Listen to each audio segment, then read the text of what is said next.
Alyson Goermar, welcome to the podcast.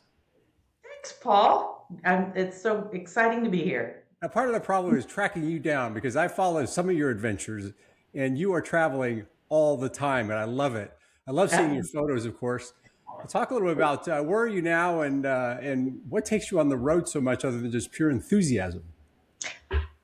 Well, right now I'm in North Palm Beach, Florida. I live in a condo living in Florida, There you which go. I would highly recommend. Yeah, it's really nice to be in Florida, except in the summer it does get a little warm. So Yeah, go other places, right? But you're right, I do travel not just in the summer. There are lots of things to do. I retired about 2 years ago, okay. this month, as a matter of fact, and I said, bottom line, these are the go-go years, Yep, and I want to be able to go before I can't anymore. So, absolutely. Why a mhm. wise perspective. And so even scheduling this, you might have snuck down to Las Vegas for a weekend. I don't know. Maybe Did I'm a week actually. good for Yeah. you. But you say in your profile that you very kindly shared with classmates in I-4 that you love wildlife photography, different types of photography, which is why I think that we get so many great updates from you. Talk a little about photography and what do you do with that? Well, photography is just my way of saying I need to travel to go to new places. Okay.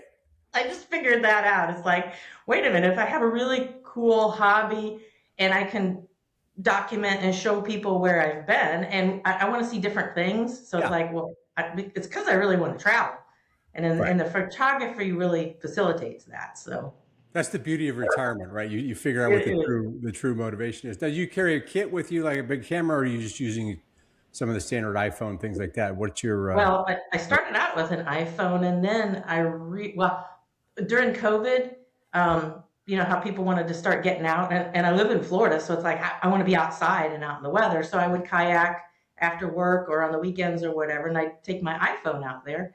And then I realized I got some really cool photos of yeah? really cool wading birds and some, small mammals. And it's like, hey, this is pretty cool. And then I would post it because, you're bored during COVID and you want to, share with the world. So I realized I started getting better photos and I really like them, but things were too far away, like Right. an osprey in a nest. They're so high up. It's like you can't zoom in a whole lot. Okay, So got it. Right. yeah, Yep. I got the okay to upgrade to an actual phone or actual digital camera with a telephoto lens. So I was so happy because then I could get those ospreys up in the nest. They're like 400 meters away. It's like, Yeah, ah, yeah, yeah. cool. That's Yeah, right. I had never actually considered that. So it's the ability to zoom in really tightly that gives hmm you what a camera now gives you. Because the quality well, of it, yeah, got it. if you're doing wildlife photography, if you're doing landscape, you don't need a telephoto. You need a Exactly. wide lens. And then there's some landscape stuff that is amazing too, but you have to kind of go there. I mean, Florida's pretty, some people might say it's boring. Well, I might say it's boring because I see it all the time. Other people might Sure. think palm trees are lovely, but they are. But I want to see different stuff. Kayaking, you sounds like you get out and do a little adventure stuff as well. What's your preference? You like you hike as well? What are some of the things you do? Well, I really would like to hike a lot. So at West Point, I kind of started having knee problems. Ah, And right. so that's one of the reasons why I got out of the military when Is I that was a right? captain. Yeah, I participated in the RIF back in, 94. Uh huh. And I knew my knees wouldn't last very long. So Okay. by the time I had gotten out of the Army, I'd had at least 3 surgeries on my left knee and one on my Ah, right. okay. So yeah, and a surgery on my shoulder. So I'm a orthopedic nightmare, basically. But Right. so I have limitations, and so I had to figure out what would work for me. And so when I retired, I picked up kayaking because I could certainly do that. Yeah. Anything in front of me and not leg oriented. But you're right. When you're out going to look for wildlife, you need to do a lot of hiking and stuff. So I kind of plan very strategically what works, Yeah. Yeah. for me. Makes sense. hmm So you get out how you get out working around the knee issue, but you still get out. So good for you. And Oh yeah. what are some other places So you say in your profile, I now have the benefit of these profiles. It's wonderful. It helps so much. Yeah. Normandy is a favorite, an all-time favorite. You talk a little about Europe and what are some of your favorite places over there? Well, last summer I went to Iceland on a cruise with the family, Huh? and we went to Iceland and Norway and Copenhagen. Not a lot of wildlife, but a lot of landscape shots. Lots of waterfalls in Yeah. Iceland. Yeah. And Norway, it rained a lot, so it wasn't the best weather. We took a couple train rides, but I'm inside a train, and but it's simply beautiful. And the people in Europe are just amazing and lovely. Mm-hmm. Yeah. So I haven't been to too many places in Europe. I was stationed in Germany, Yeah. and when I was in the army, yeah, I did a lot of Germany area stuff, but Yeah. don't. Okay. So retired now, Florida living, condo living, getting around, wildlife photography. Good for you. Good for you. So let's take it back. So you're a Hoosier, Fort Wayne, Indiana. That's what it says in the howitzer. Yeah, that's right. Yeah. It's good. John Reinbold, a distinguished Rob Rogeman, a distinguished group comes from Indiana. So talk a little bit about military academy. It's 1980s. What got you interested in West Point? Well, certainly not my family legacy. Nobody was in the military. Well, my dad was for the Korean War area for 6 months, Yeah. and then in and out. But bottom line, it was a free school. You know. Yeah. Yeah. Which actually is another. My It's a dad had theme. gotten laid off when I was a sophomore in high school, and it's like, oh, who's gonna pay for my college? Oh, I'm gonna pay for my college. So that's I kind think of there how was a it. bit of that going around back in 1980 to 82 Yeah. for all of us, right? Yeah, absolutely. Yeah. Now you got Yeah. your fantastic West Point volleyball shirt on, which we'll get to. Were you a big volleyball player in high school, or was that something later in Yeah. life? Yeah. I was Mhm. actually pretty good in high school. Okay, so I'm only 5'4". When I went into West Point, I was 5'4", so I'm short for a volleyball player. People Right. look at me when now they say you played volleyball. I'm like, yes. We're much shorter back in the day, but I was Right. also a defensive specialist and a setter, not a hitter. Okay. Somebody's got to set up those hitters. They go, oh yeah, okay. That's They right. always think of the big guns. But yeah. I played volleyball, basketball, and track in high school. I'm sure Okay. most of us had to do a lot of sports and we're pretty good at it. Now, was And it then a when I big got school? Fort Wayne, it's a smaller city. Was it what size school was it? Was it one of these that? 500 in my graduating class, Okay. That's, decent size. Yeah. yeah. All right. Yeah, it was one of the bigger schools in Fort Wayne Northside High School. In fact, we had 3 people that went to West Point. The guy 1 year ahead of me went to West Point, me, and the guy that 1 year behind me went to West There you Point. go. So my counselor really kind of understood the benefits that West Point could provide and kind of encouraged all of us. We were all on the basketball. They're both football players and then basketball players, so I had a lot of interaction with both those guys. Well, that's helpful. Yeah, I know. Mhm. Kind of one of the untold stories should be kind of the high school guidance counselors of America that you Yep, get one year goes and then suddenly there's like 4 in a row afterward. yep, That happened at my high school as well. There were 4 years after I was the first yep, one to go, and it became very popular. So yeah. I also had a sponsor, a general who was in the reserves, kind of sponsored me and mhm. helped me navigate through the application process. His son was in the band, and I was in the orchestra, so he kind of hooked me up with his dad, and it's like giving a little bit of guidance there. So I had a little bit of encouragement and help because my family wasn't really involved in the military, so Right, didn't that have was the really nice background for too. it. Now, did Mhm. you consider the other academies, or was it West Point the whole way? So I did get accepted into the Naval Academy You and the Air did. Force See? Academy and West Point. And ironically, West Point accepted me, but not my knee. I had to get a waiver, a knee waiver, to get into West Point. So then Even I in high went. school, you had a bit of issues with the knee. Yeah, Got it. yeah. Hmm. That was all that jumping from that volleyball, I guess. So, Well, or diving and diving, that defensive specialty got you in the end. But you yeah. got the waiver, and why West Point over the other ones? Being a woman in the 80s, I realized I needed to have a wide berth of opportunities, and Sure. the Army was the biggest service, so I Mhm. figured I'd have the most opportunities there. And I ended up going quartermaster again, that route of more opportunities for Yeah, right. in case I'd ever go into the civilian life. Yeah, Yeah. and some hmm interesting stories out of that we'll get to for sure. What when you got hitting the ground at West Point, you didn't have any family background on it. What our day? How did that how did that land? Well, I read a few books Oh, you did. about our day to know what to expect and the craziness or whatever. Yeah. And so now that I read those books again, like Dress Gray, murder mystery, but it still had a lot of Beast Barracks chapters It in did it. And actually. Yeah, it did. I yeah, remember so it's reading like, that book as oh, well. Yeah. okay, just Yeah, yeah. understand all. Mm-hmm. The dynamics there. Okay, so and then you were in. So how Beast Barracks? How was that organized? I know some of our female classmates had odd arrangements based on the number of women in a company and everything. Did you Yeah. have good roommates coming in, or did you have a room with four other classmates? How did that work for you? So I was in fifth company. Yep, Fifth code, too hot to handle, sir. Right? Yeah. So I remember the Bridget hissing. Aaron and Donna Lee were my beast roommates. Okay. And yeah, Bridget's from New York, Donna's from Hawaii, and I'm from the Midwest. So we had a nice representation of the country going on right Right. here. But who knew that back then? Who cared? Uh, we just kind of worked our way through it, and I don't really remember too much. Sure. You know how you block out a lot of memories, but it's like I know we did Yeah. okay. Yeah, and we Okay. survived. hmm And then D3 was your plebe company coming out of there.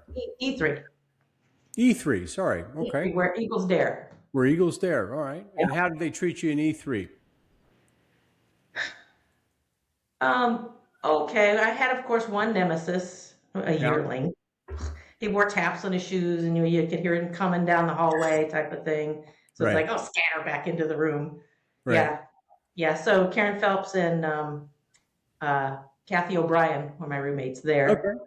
We got along famously, so everything went really well there.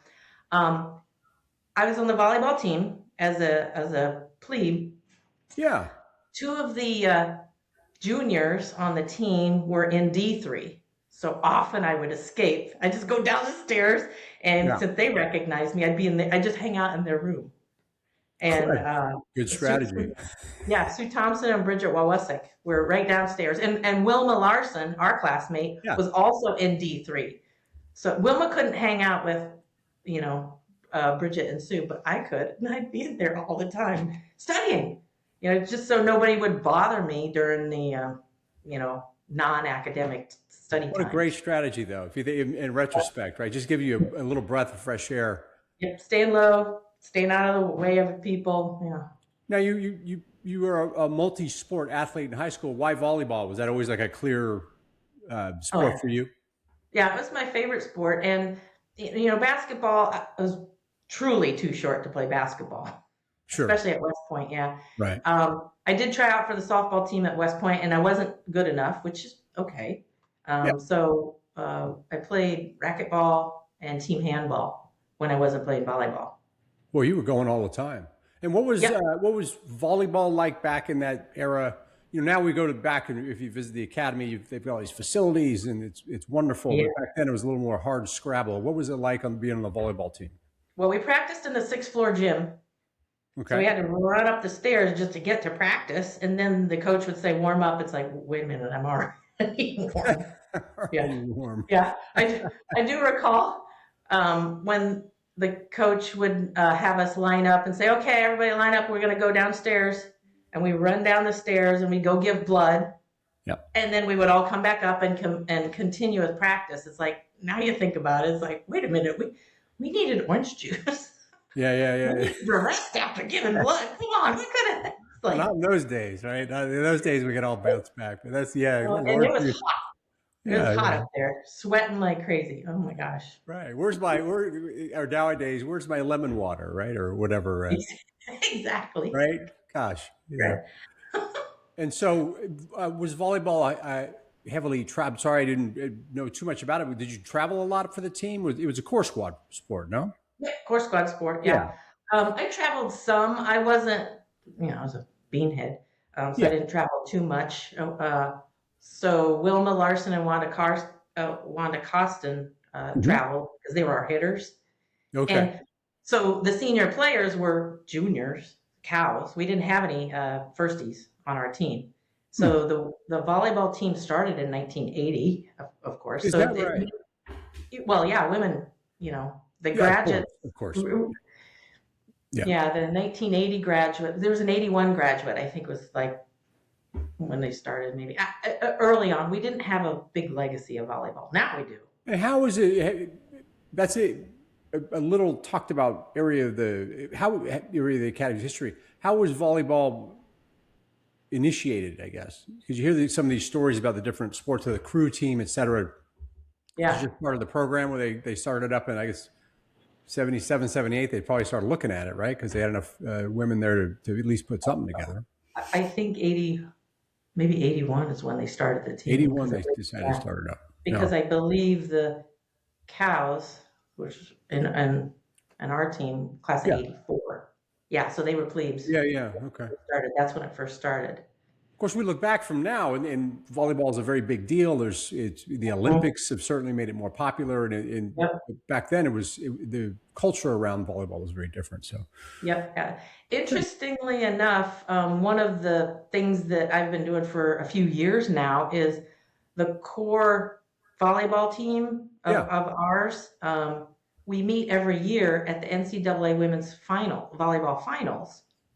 it's The core of great. us, about 8 of us. Yeah, Um, and then we watch the finals together and we spend a long weekend together. So, Wilma and Wanda and I, and then the cows and a couple of sophomores, that's a couple of great. yearlings there. Yeah. So it's pretty cool. We just kind of get together. It's like a mini reunion. And is there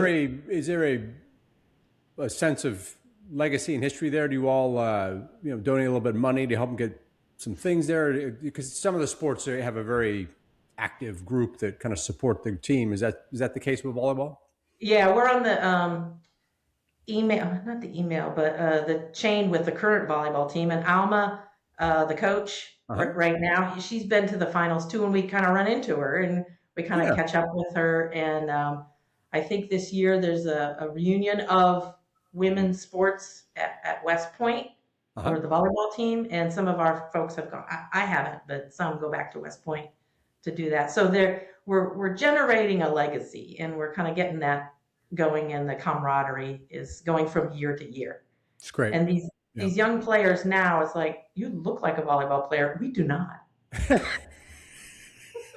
We look like we look like people who are athletic Yeah. that they showed us how to play volleyball and we Right. learned it pretty fast. Yeah, because there's a type now based on like no Yeah. matter what position you play, you all seem to be very tall. Basically, look, And being a duffer, watching it on TV, not being an expert in any sense. So it is every time we watch them, we sit. People ask, "Well, who are you rooting for?" And we're from all over the country, and we all yeah, come yeah, together, and we're all rooting for different folks. It's like I'm just here for good volleyball because this is it. It is yeah, amazing. yeah, Yeah, yeah. yeah. What? But you were super active. Team handball. I mean, it wasn't just volleyball. You were active all year round there. Yeah, my goal was to play on team sports that was an ongoing team Yeah, because I really like that. That's one of the things. You know how at West Point you get homesick, and since you sure. can't go home, what can help you along? Some people like to go to church Hmm. regularly. Some people like to get in really tight study groups or whatever. I like the sports. Yeah. My sports teammates and just hanging out with them because it's just relaxing and it's where I came from. Now, Team when you player. switch to I-4, that's a very different style of life because you're over there in the lost 50s and it's the old style barracks. How did you find that shift? Well, it was close to the gym and close to the pool. You were in heaven. Yeah, so it's easy to escape, go for a run up in the Right. cemetery or wherever. So it was really easy. You didn't have to, except for when you had to go to class. It's kind of Yeah, right. It's the inverse. I was Whatever. in C4 as a plebe. I was right there in MacArthur's Short, so I know of what you speak. The gym was Yeah. right there, but getting to class, you really had to walk. So so I know Rich Gabalda was in the company with you. A lot of notables in that company. Who were your roommates when you showed up in I4? So since it's just Linda Clark and Linda Fetco and our classmates Yeah, yeah, in I4, so we rotated that a lot. When yeah, I was a yearling, I did room with a junior, yeah, a cow, yeah, Vanessa wanted to room with me. I was so happy. It's like, oh, somebody, older than me wants to room with me. And then we just kind of rotated each other. yeah, yeah. Now, did you do any of your volleyball plebe colleagues the same favor? They come study in your room, or did you lock them out and say, no, not from? I4 was way too far away. Right, Yeah. right. You have to be pretty motivated to make it up into the old division. Yeah. So. Yep, exactly. And so as things unfolded in upper class years, what course of study did you choose?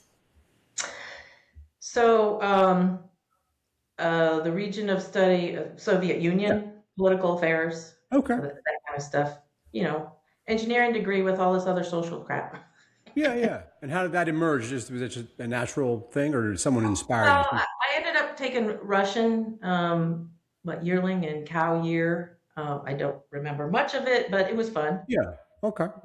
Yeah, and my roommate was Linda Fetco, star Yeah. woman. Very smart. She never had to study. She I did knew if help I me. was in a class with Linda Fetco, I was going to be downgraded pretty quickly. Yeah, yeah. Oh, wonderful, wonderful woman. Actually, we get together every once in a while now when Yeah. we're not doing the chicks reunions. So she lives Yeah. in Yeah. Durham. Yeah, I went and visited her last year, and I got a busy schedule this year, but I'll hook up with her some other time Well, soon. yeah, you got it going. We should put a little Tracker. Alyson tracker, see where Yeah. you're going next, right? So we're gonna dive just sideways. Then we're gonna come back to the Academy of Chicks. So you're active with Right. the Chicks of '86.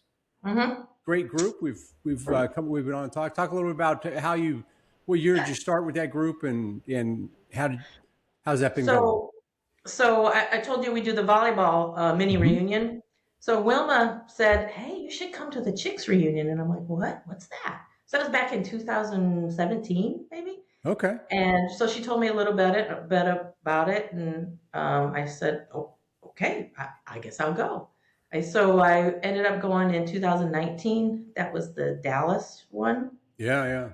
Yeah, and so you really never know who's going to show up, but it's like, well, that's cool because I do remember many of my classmates, but Hmm. now that I've been to several, I'm like, I don't remember everybody. Right. But that's okay. But what's really cool about the Chicks reunion, we go different places and we democratically choose where we're going to go. Yeah.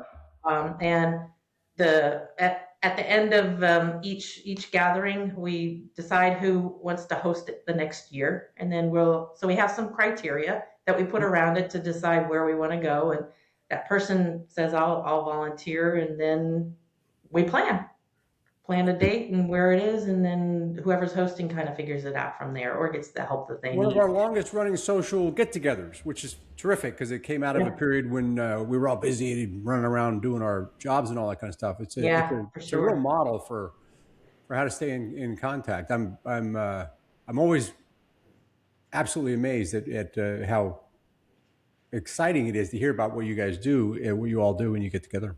So, and Yeah, it's a big group, 25 people or so get together every time. yeah, it's about an average of 25.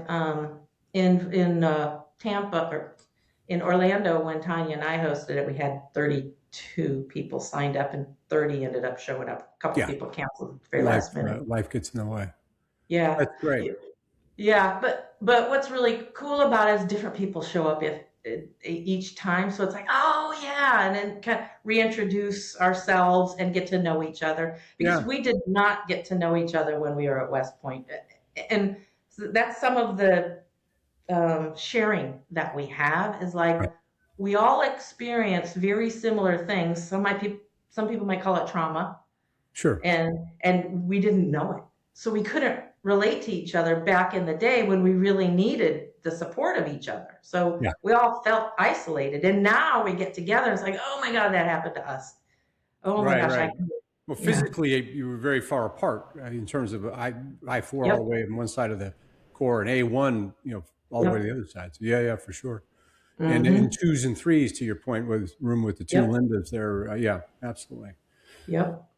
So you studied Russian foreign policy, and then you'd mentioned that you chose your branch based on opportunity. Was it really that? Were you really that thoughtful back then, or was it just, well, here's one that seems interesting, or you went to Well, Fort Knox I and was, saw the trucks and say, I think those look cool? What was the actual process? no, my GPA wasn't really, really high. I was in the middle of the class. Yeah, But it's like I had to be realistic and pick a branch that I could get into back in the sure. day. And, quartermaster, nice big branch, and it's nice, Right. not a lot of opportunities, and, you know, it was okay. I really didn't have extensive thoughts about what I really wanted. Some people come into the Army and say, oh, I want to blow stuff up. I want to go into ordnance. It's like, Right. that's not, yeah. Or I I want to think as fly. we age, we apply extensive thoughts to the past that we may not actually have had. Because I don't remember That. branch selection being that Yeah. thoughtful. Yeah. Like, yeah, this will work. Yeah, but now I can look back and I go for an hour about all my thoughts, which is probably longer than the actual thoughts that occurred. Yeah. You know, You're analyzing your own thoughts. yeah, right. It kind of creating them a little bit, but that's great. So really, really clean. So talk about team handball was in some of these other sports. What was the in terms of as you got into your first year, et cetera? What was the high point on any of those sports? Did you go to you beat Navy a couple times? Talk about that. Um, well, the cool thing about team handball is regional, Yeah. because so we played like Utica and Navy, and we did play Air Force. Yeah, and Mhm. I don't recall, but I'm sure we beat Navy because we were very, very good. On the men's team, we had Rick Alexic. He was in my plebe company, so he's the one that kind of told me I should try out for it because I was Okay. coordinated enough. So that was really cool. Um, and then Valerie Washington, our classmate, Mhm. actually made the Olympic team. She was so good.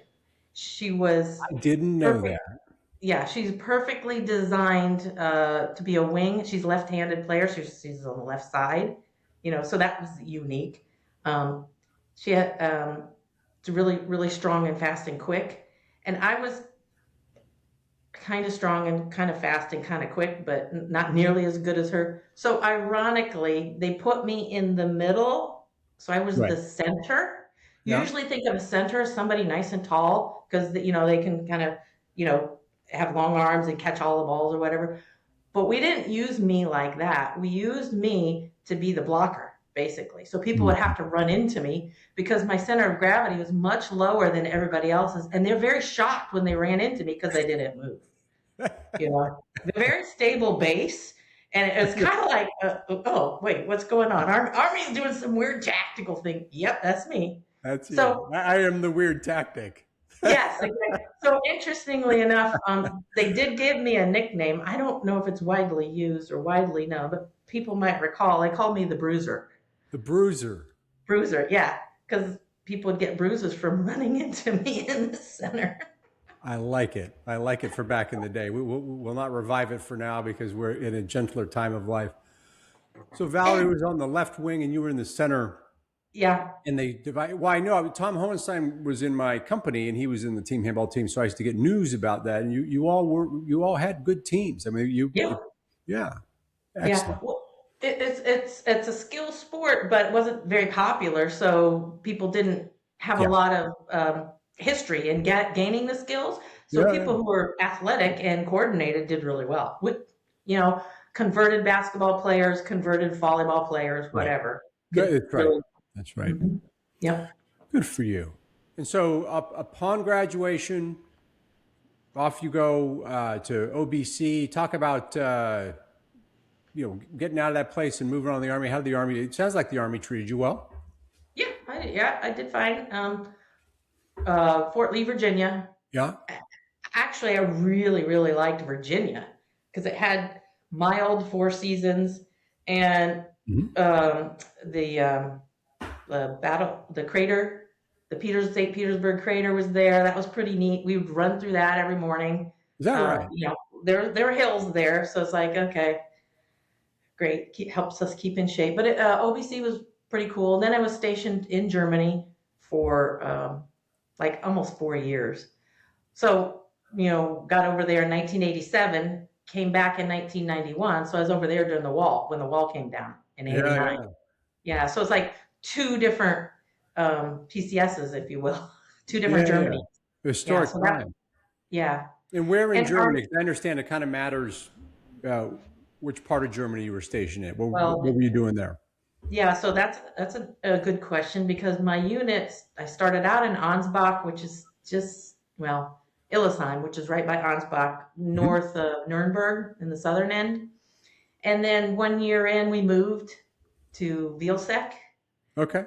Yeah, and then we moved to Hohenfels. So our unit actually picked up and moved. So I did unit moves. The whole support battalion moved. So Yeah. three companies, yeah. And so as a lieutenant or a first lieutenant, what was your special role in that? Because I have to believe that every lieutenant got some kind of a very unpleasant, very additional Well, duty as part of moving an entire unit. armor. Yeah, there you Yeah. go. Yeah. Yeah, Well, yeah, I was in charge of the supply company in Illesheim, but then the maintenance company when we moved. So that yeah. was in charge of all of the vehicles. That was a larger company. Um, you know, And so, how would that work? You were in a transportation battalion supporting a corps, or you just talk us through? Those of us who were in line units, all support we knew battalion. was you guys were really indispensable but mysterious folks Yeah. running around getting stuff done. What was the construct there? So a support battalion. So Alpha Company was the supply company. So we had laundry services, mess services, Okay.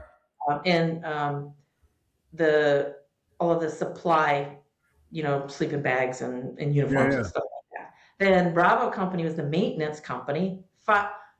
We had a 5,000-gallon tanker, fuel platoon too. Yeah, So yeah. they had to maintain the 5,000-gallon tankers, the 18 wheelers, and then they had HEMTs and a wrecker for the HEMTs. So maintain all of those vehicles. And Charlie Company was a medical company. Okay. So there were doctors, a dentist, and medics in there. So So were you that's like you were a higher level maintenance group for? Okay. yeah, yeah, everything that, so we weren't transportation, but we provided transportation and all of the beans, bullets, and gas for the 1st Armored Division. Because you were quartermaster, right? Which is Yeah. different. Mhm. Got it. And Yeah. so talk about the rolling fuel that you came up Yeah. with. Refuel on the move. Yeah. Refuel on the move. Yeah. So we invented it. Gosh, this is when was this? 1987.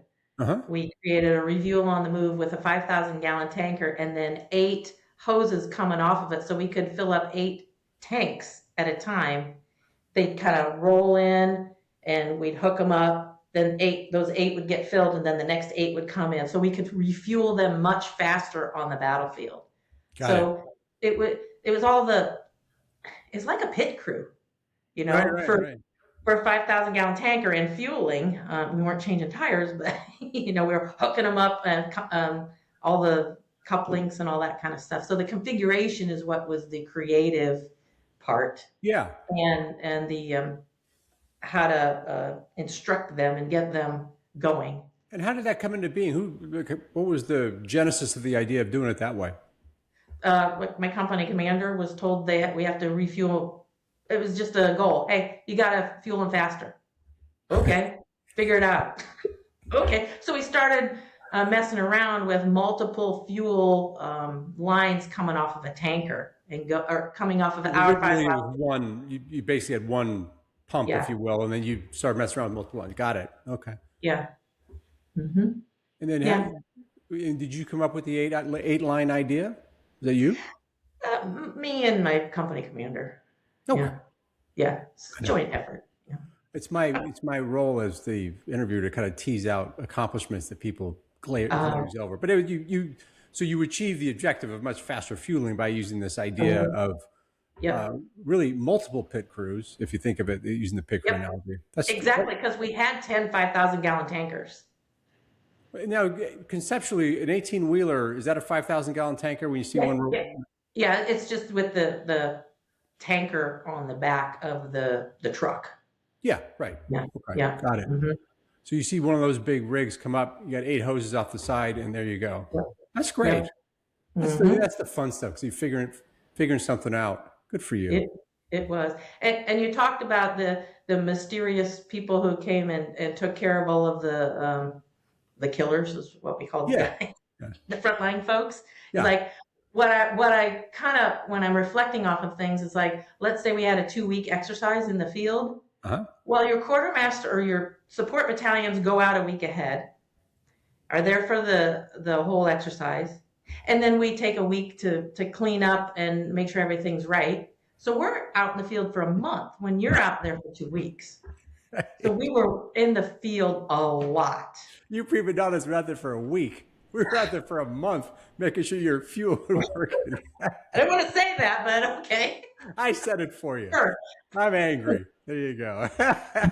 Good for you. Yeah. It's a lot of field time in Germany. And then how much of the country would you traverse? Were you guys moving up and down I mean, you guys had to be supporting a lot of units, so you were a lot of field time. Oh, well, yeah. One of the things we had to look for, this was back in the day, in the 1980s, Sure. Lots of vehicles around. We had to, my company commander and I would go scouting for where we could hide our 5,000-gallon tankers and our S&P trucks. These things are big. It's like, so we're looking for all these farms. And where could we pull them under so we wouldn't have to camouflage them, and then we could kind of come in and come out and be hidden. So we were going all over the countryside. In southern Germany, there was plenty of it. Now, you studied a little Russian in school. Did you pick up any German as you were doing that, or just by nature of the job? More German than Russian. I certainly could go on a Volksmarch and order a bratwurst and a beer. Which is really all you need, honestly. Yep. Yeah. In terms of long-term skills, I think you nailed it. There you go. Yeah, I did. That's great. And so you said 94 is when you got out. Did you have another assignment back in the States when you came back? Yep. Fort Lee, Virginia for, advanced course. And then I stayed at Fort Lee as the assistant S3. Okay. So he was a major and I was a captain. Yeah.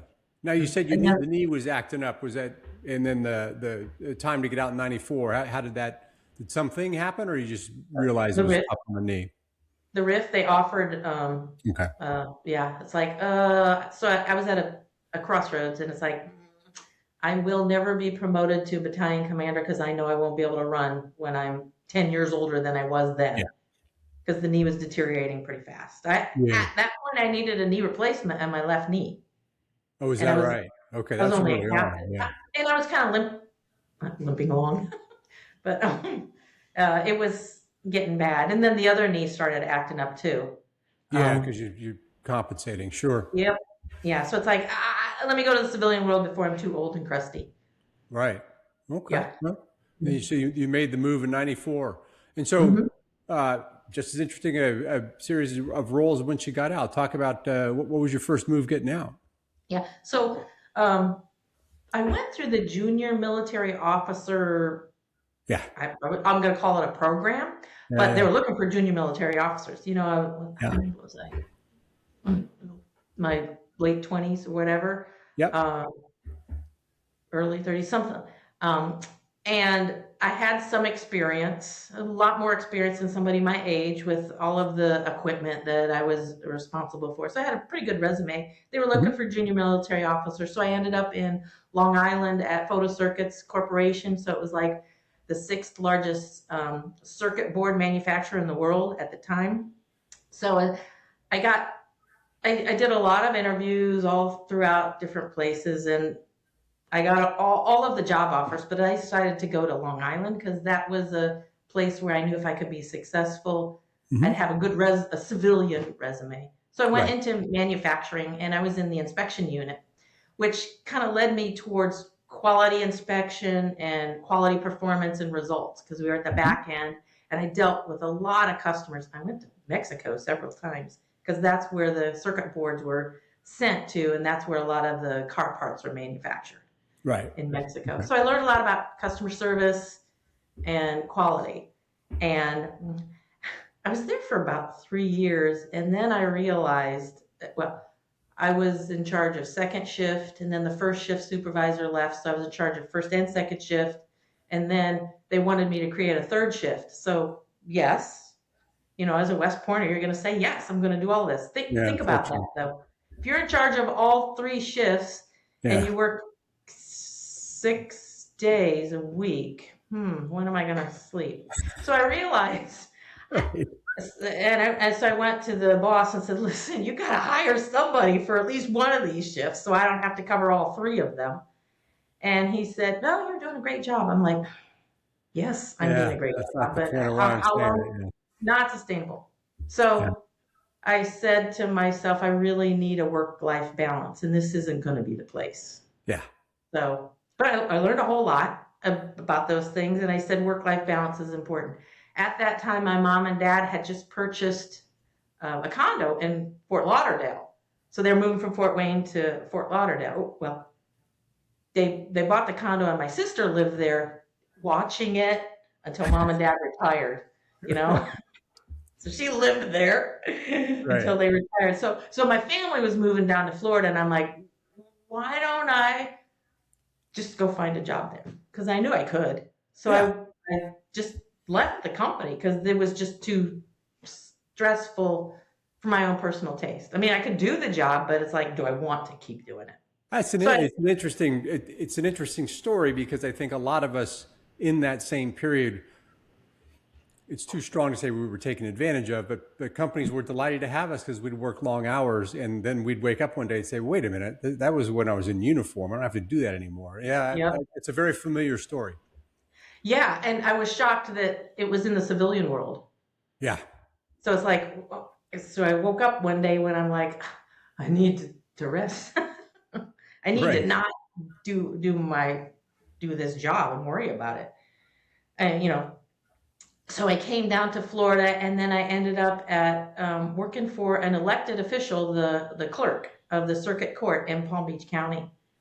So that was like maybe a 30-minute drive. How did you get that job? That's so quartermaster, manufacturing, quality assurance. Then you go work for. Talk about that leap because So that's a good one.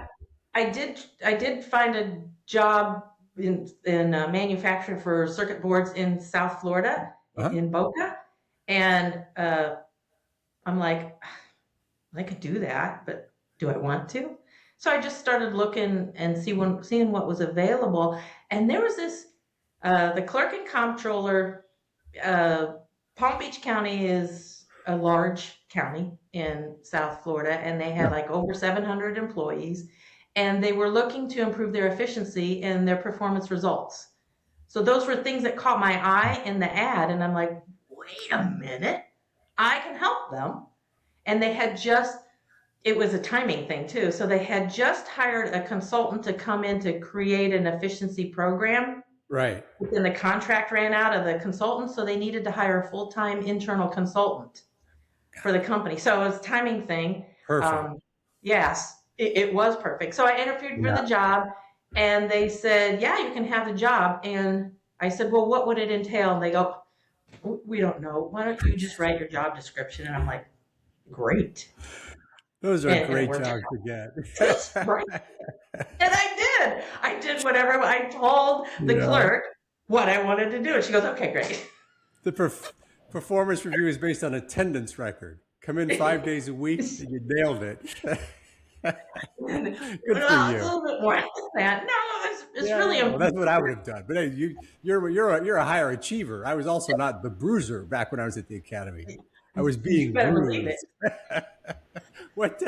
So, what did you put in the job in terms of translating it into that world? Because that's an interesting transition. Yeah, well, so I learned some customer service concepts, so I realized what was important. But I'm thinking, So people come to the clerk's office to pay their speeding fines, Yep. to get a passport, to get married, to sue somebody, all of these things. So there's good things and bad things. So you have to kind of realize that the customer might complain a lot, but the customer may not always be right because there's laws to follow. And so we kind of change the mindset. Instead of the customer's always right, it's like the customer is always the customer. You need to take care of what their needs are. And sometimes you have to tell them what their needs are because they don't know what the laws are. And the clerk is not a legislative elected official. They don't make the laws. They are ministerial in nature and they follow the laws. Right. So that's what our office did. You know, it's one of those invisible things again. So here comes up the logistics, making sure things happen that are supposed to happen. Yeah. So, you know, we got like 1 million calls a year, like thousands and thousands of customers that come through the door that don't want to wait a long time, but you know, you have to, you know, fill out forms or whatever. So we tried to improve the customer service and the efficiency of the office. So I was kind of helping a lot of the back end stuff to help these managers and supervisors understand what their jobs are. Yeah. Most of the people in the clerk's office do not have a bachelor's degree. So we're lucky if they have a high school degree. So it's kind of like that level of helping them understand what's important and what's not. Yeah. So my clerk was a progressive elected official in Florida, and she wanted to tell people how great a job they were doing because she wanted to run it like a business, an effective business. And so we actually applied for this award. It's called the Sterling Award. It's have you heard of Malcolm Baldrige? Yeah, the Baldrige Award. Performance Excellence Award for businesses and for government agencies nationwide. So the Sterling is the Florida version of that. And so she wanted to apply for that as a government organization, as an elected official. And it was kind of like a really earth-shattering that she wanted to apply for that. It's like, well, if you want to do that, we got to work. We got to do some work. So you got to put a few pieces in place before you win that thing. Right. Yeah. So my job. People coming in a year. That was the number coming in. 1 million people using the services. Is that what you said? Yeah, phone calls. Yeah. So that's a large operation. I mean, that is a big county, huge population. If you got a lot of people, you got a lot of people using the court system. Absolutely. Okay. Yeah. Right. So the Sterling Award with a volume of 1 million calls a year. What did you have to do to get that sorted out? Well, training. It's kind of like the mission of fuel faster. Yes, exactly. Yeah, a really high level goal that everybody could relate to, and involving even the file clerk or the telephone clerk, having them be involved rather than the leaders just saying do this and people whatever, they don't understand it. So it was more just getting people on board with what the mission is. So records is our business, service is our pride was kind of our motto. So records is our business was like people like, oh, you do records. Yes, we maintain the records. So that's why you come through us and then you leave through us. We keep all of the records and we have to safeguard those. But customer service is how we go about it. So just coming up with that and having our staff understand those concepts was quite an undertaking. And then we had to have business results. We had to show improvement over time of not only our customer service speed, but accuracy was actually more important. You know, you have to get it right, and do it right the first time helps you do faster, you know? So the staff members would say, well, what do you want me to do? Do you want me to do it right, or do you want me to do it fast? So the answer is, we hire you to do it right. Right. Correct. And then as you get more proficient, you will become faster. It's like, right. Correct. So those are some basic quality concepts that people really don't grasp or think about. So kind of your job became the winning of that award. Not that that's a negative thing, but that became an organizing principle for what you do. It actually helped you. Her ambition helped you out quite a bit. Yeah.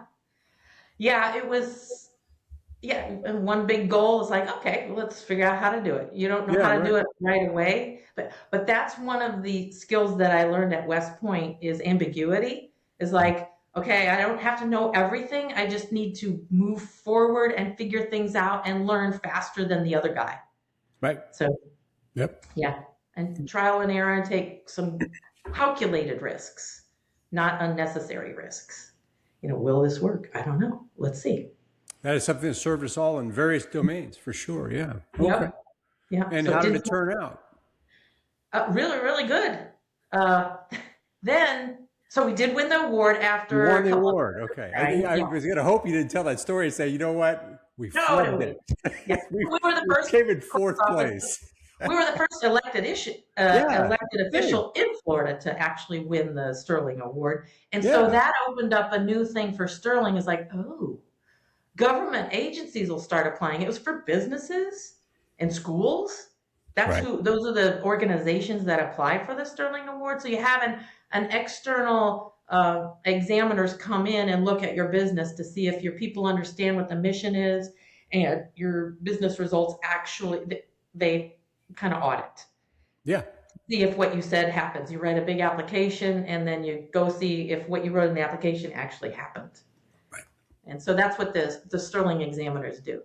So after you win the award, the organization itself has to provide someone to be a volunteer Sterling examiner, which was me.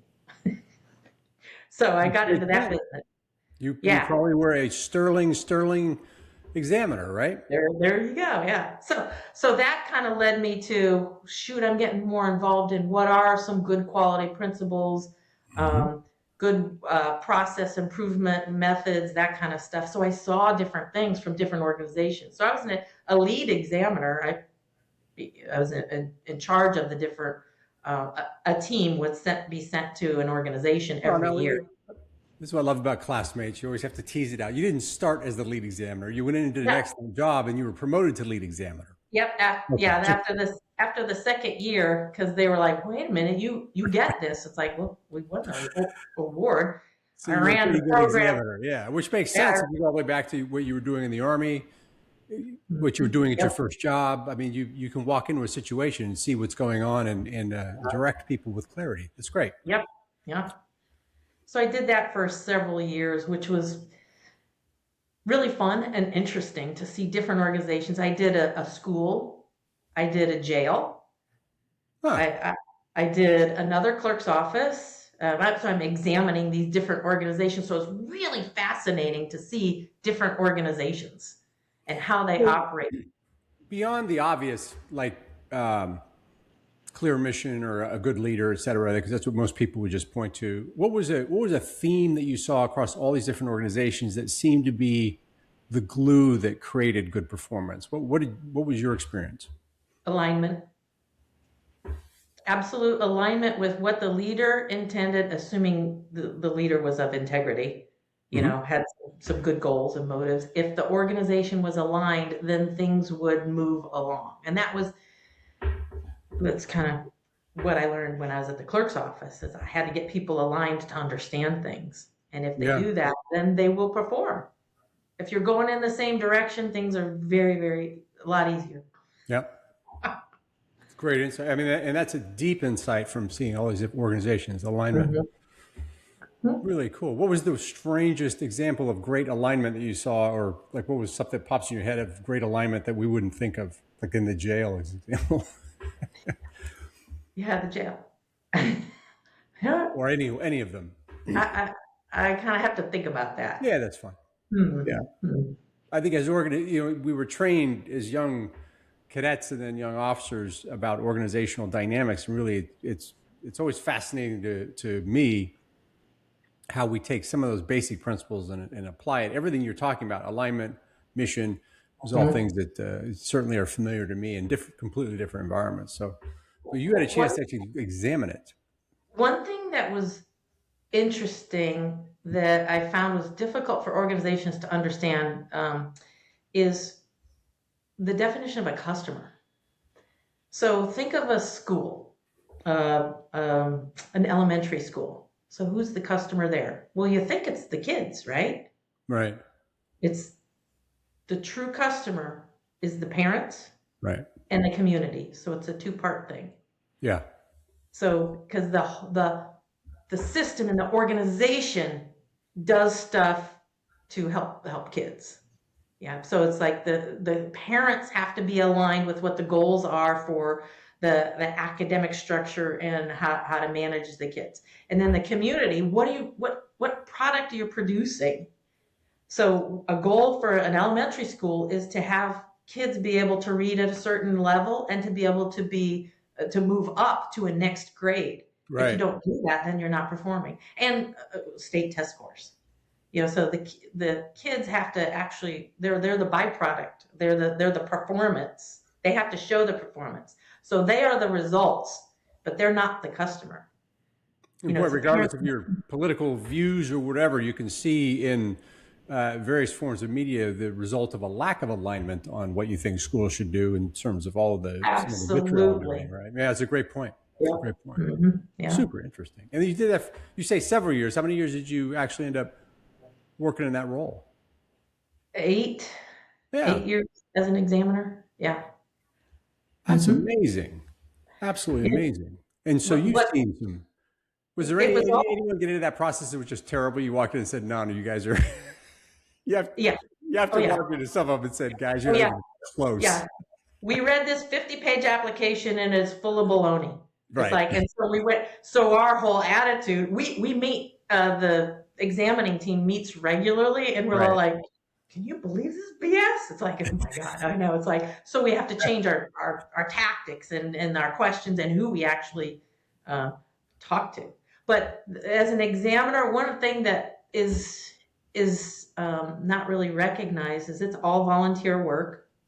It's over 200 hours of your personal time training to be an examiner. So you have Is to that go through right? a whole lot of training. And then when you are on an examination team, you meet for like a long weekend to review some stuff and then plan for when you're going to go. So that's more volunteer time. Yep. And then a week in the actual organization, wherever it is in the state, Mhm. you have to travel there and go examine the team for a whole week. And I would say we got an average of maybe 3-4 hours of sleep a night because we were examining, doing stuff, learning things, and then writing it back. So it was an MBA program on steroids is Yeah, yeah. really what it is, focusing on a case study at a specific organization. So a whole lot of time and effort.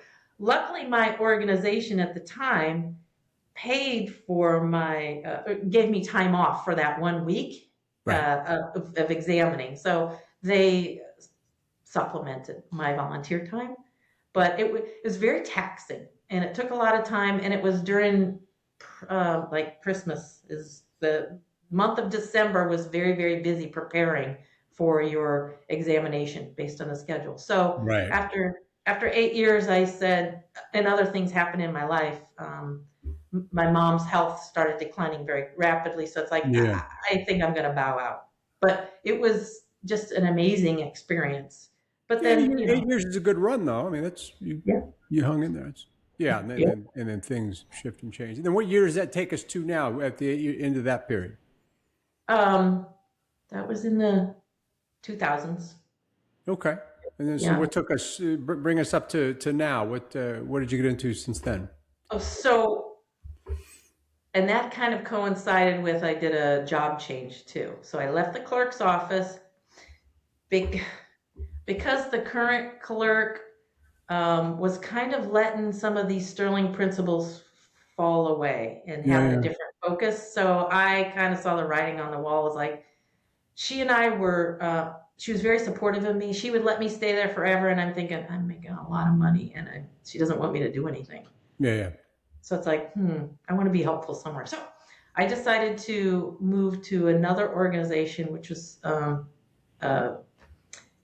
NCCI, National Council for Compensation Insurance, which is just a national company that collected workers' compensation data. So it was a data collection company, like 1,000 people, and they needed a quality consultant. Okay. So because recently they had a huge screw up that cost a lot of their reputation and money, so they had Yeah. to do something. So they had to create a position, a quality position. So Yeah. I'm an examiner. I had won the Sterling Award with my organization, and I had a lot of process improvement background. And they said, "Come in and improve our processes." I'm like, "Okay." And so I said, "Well, what do I need to do?" They go, "I don't know. Just tell us what you need to do, and you create your own job description." I'm like, You, "Yes, you see a pattern developing here? That's fun.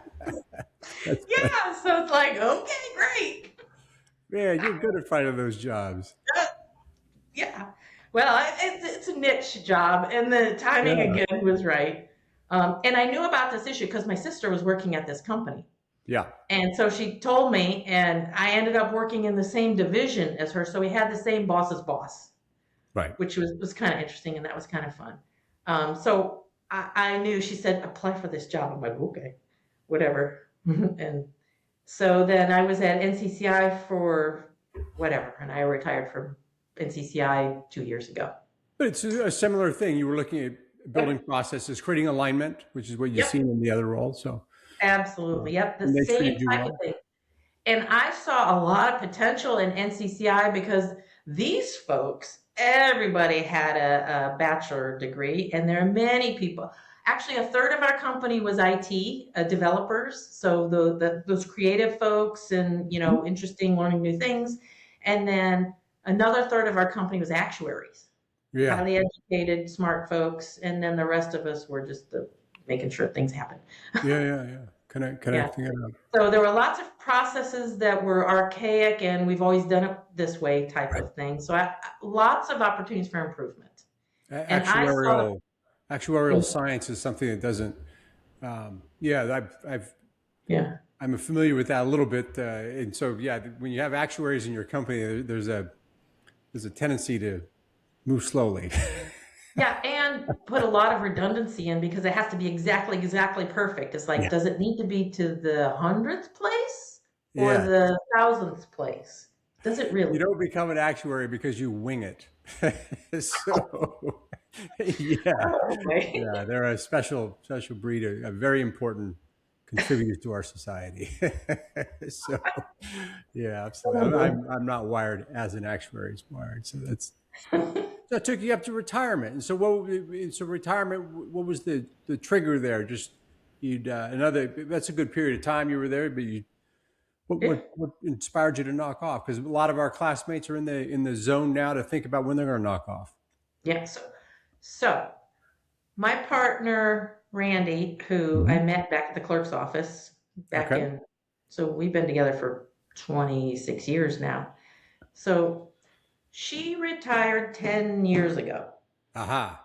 So she was at the clerk's office for 37 years, got a fantastic pension. So she's been retired for all this time. So every year I say, "Can I retire yet?" She goes, "No."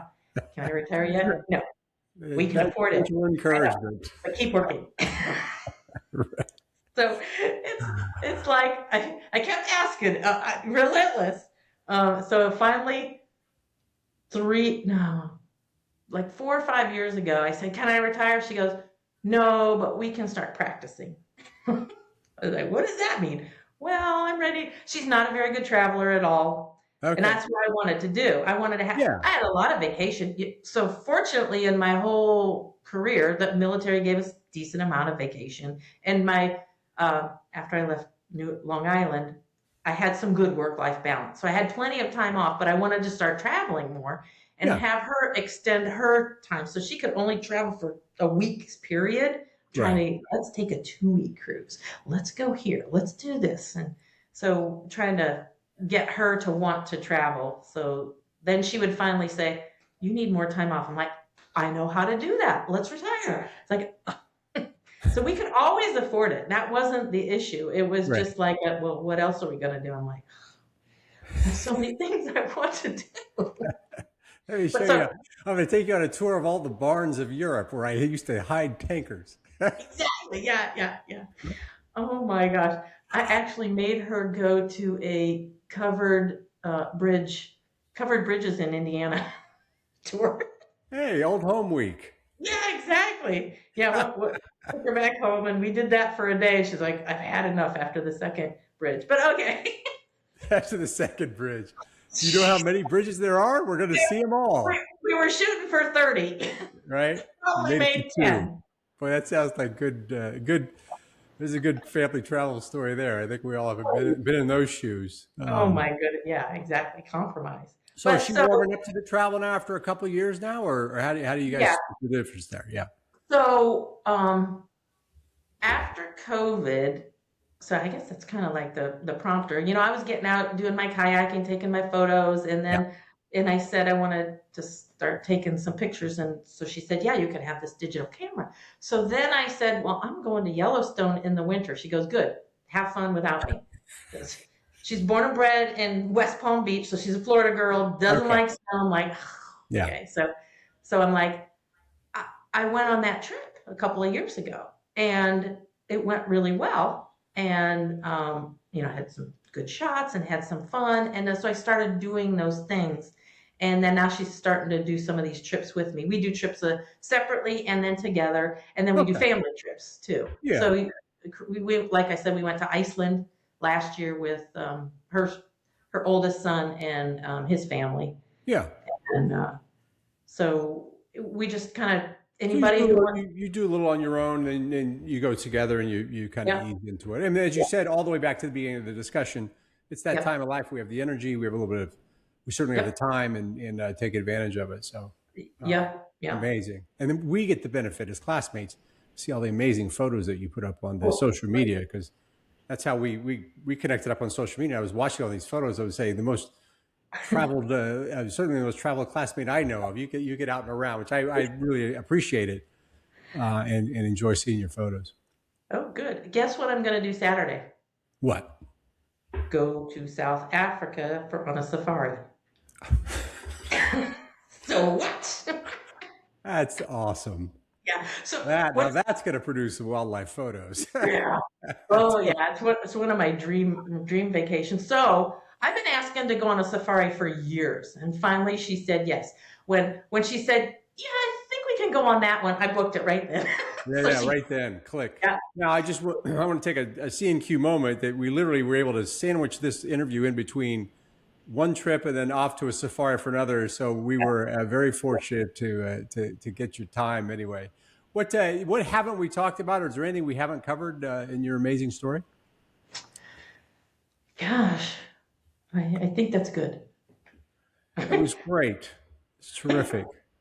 Alyson, thanks so much for coming on. It's an absolute pleasure to reconnect and talk to you. And I look forward to at least seeing you at the reunion. Oh yeah, absolutely. Thank you so much, Paul, for having me, and it was fun.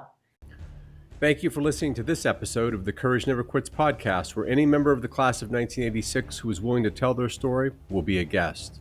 To get the word out and stay up to date on the latest episodes, hit the like and subscribe button.